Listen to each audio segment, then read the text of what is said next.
on June 24, 1967, 6 young adventurers set out to explore the Mossdale caves in Yorkshire. Tragically, they never returned from their expedition, and their remains have rested within the cave ever since. Presently, the cave remains inaccessible for safety considerations, ensuring that this heart-wrenching incident is never repeated.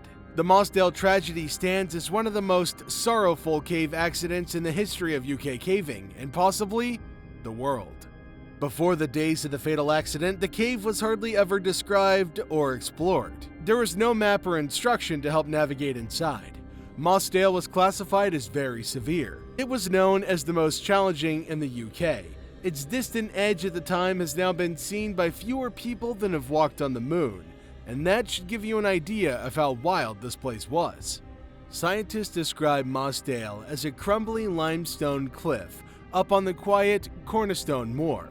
Down below, the Mossdale Beck stream flows.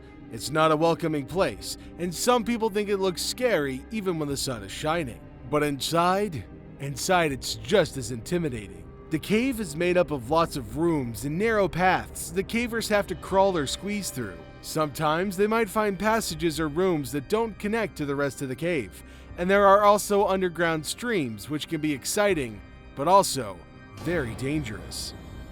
It was a difficult cave, but most of it was miserable rather than difficult. It was long and lots of crawling, very easily flooded, no really big chambers, and rarely was there much to see. It was all the nastiest things about caves. We didn't know much about it.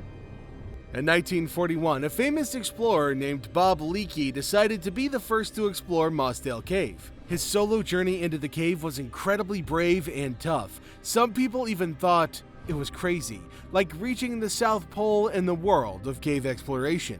Bob used basic gear like candles and bike lamps. He wore a simple boiler suit and often had to sleep in small, muddy passages that could flood. If something went wrong, no one could help him. No one would hear him scream. After he came back from his trips, he said Mossdale was the most physically challenging cave he'd ever seen. Surprisingly, no one else dared to go near it for the next 20 years. Another experienced cave explorer, Jim Iyer, who's now 82 years old, promised to never go near Mossdale. He believed it was a deadly trap waiting for anyone who got too close. Ironically, in 1967, he led a dangerous rescue mission into the heart of Mossdale. In the early 1960s, a group of 6 young students made the bold decision to witness this infamous cave for themselves, determined to verify its reputation for being a formidable challenge. Among the group were the 26-year-old Dave Adamson, the eldest and their leader, accompanied by his friend, Jeff Burrow, 24 years old and recently married, both from Leeds University.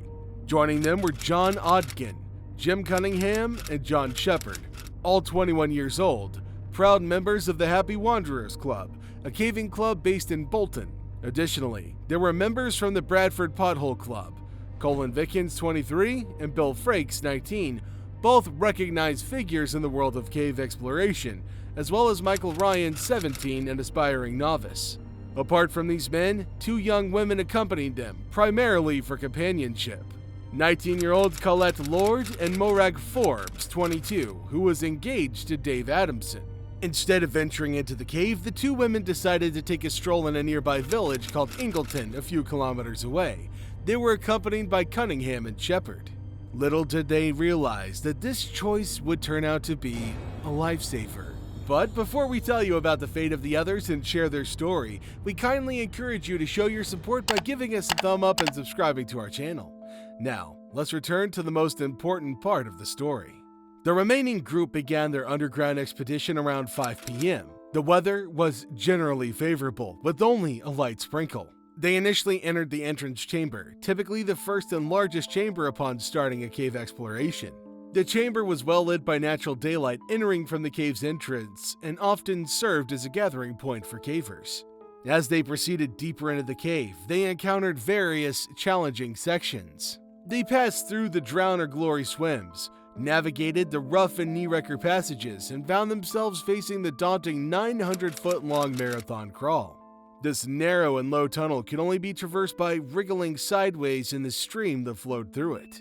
Now, several hours after their entry, They're making their way toward the farthest reaches of the cave, and next up is the notorious Far Marathon.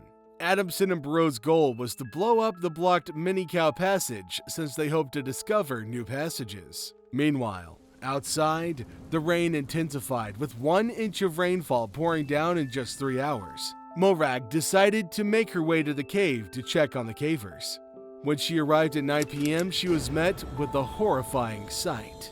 Unfortunately, the cave entrance was submerged beneath a turbulent lake of water. Understanding the danger, she ran a 2-mile hike to Yambury Farm, where Farmer Riley contacted the police. The rescue operation commenced at 11:10 p.m. Inside the cavers quickly realize that something is wrong. They notice the water level surging, gradually filling the passages. However, they stay calm. The cave's roof is only a few inches above them. On instinct, they crawl faster even though they're aware there's nowhere else to go. Their flashlights have dipped into the water, and now they're in complete darkness. This makes it incredibly difficult for them to see around, find any pockets of air, or figure out how to escape. As the water keeps rising, the air inside the cave gets squeezed, which means there's less oxygen to breathe, making it harder for them to catch their breath. It's like slowly suffocating, and to top off all of this, there's also the danger of freezing or being carried away by strong currents. The Cave Rescue Organization enlisted the help of top specialists, who worked tirelessly to construct a dam to stop the water and drain the cave. Only the following morning could they descend to search for the missing cavers. The first 2 bodies were discovered in the Far Marathon Passage. It was evident that these brave men had attempted to save themselves by placing their heads in a small rocky crevice, but tragically, water had filled that space as well. The next 3 bodies were found, blocking the passage. The only hope was that John Odgen had hidden somewhere in a chamber untouched by flooding and was still alive. However, 2 days later, his lifeless body was also located. Coroner Stephen Brown engaged in discussions with the parents, police, and rescue service leaders. After receiving approval from the Ministry of Internal Affairs, he ordered the permanent closure of the cave. It was to be treated as a sacred resting place, and the cavers' bodies were left in a special chamber known as a sanctuary.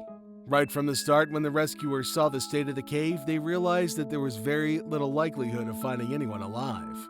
Nevertheless, they desperately tore through 20-centimeter-long crevices and flooded corridors, carrying out the most famous and internationally followed search operation in the cave.